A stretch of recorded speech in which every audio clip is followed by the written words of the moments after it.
You know what? It's very real because I'm in that same space myself, and having been at the front end of driving teams to deliver sales results and volumes and revenues and things like that, you have to kind of really get introspective as to what advice you were given when you were in that forum versus actually you sat down and you're doing it for yourself. So the premise, I suppose, doesn't necessarily change. You've still got a sales process, and I suppose I'm fortunate enough to be mindful and cognizant of the fact that there is a process for sales.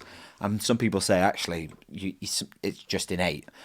There is a process and there is a skill that you can learn to develop your craft in a sales environment.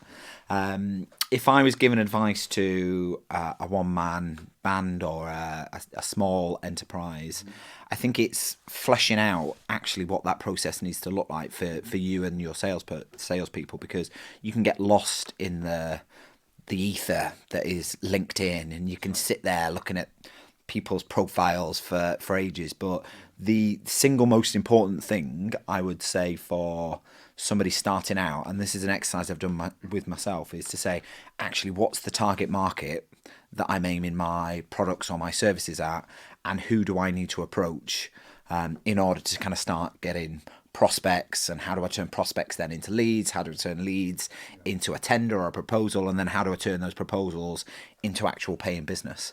And the real gem is to kind of say, who is it? Who is my target market? And once you've got that nailed, you can then start to think about the message that you're going out with, the types of industries that might benefit from your service. But you can also start to understand more about what some of the pain points are for people in those industries. So I'm kind of mapping out who I'm approaching at the moment, what industries are particularly relevant to my sector in terms of leadership, selling, what industries might be in need of consulting services, and then start to think about how I start to approach them. Is that via LinkedIn? Is that via referral marketing? Is that via networks and exhibitions? And the key thing, certainly I would give advice for one man bands, is to say, if you're going to a networking event, sell what you do as a business rather than the products and services that you do. So how do you help the people in your space? So me, I'm a consultant. I help SMEs connect the dots with sales and leadership training where they don't necessarily have learning and development functions within their business. So I'm essentially your outsourced sales and leadership training partner.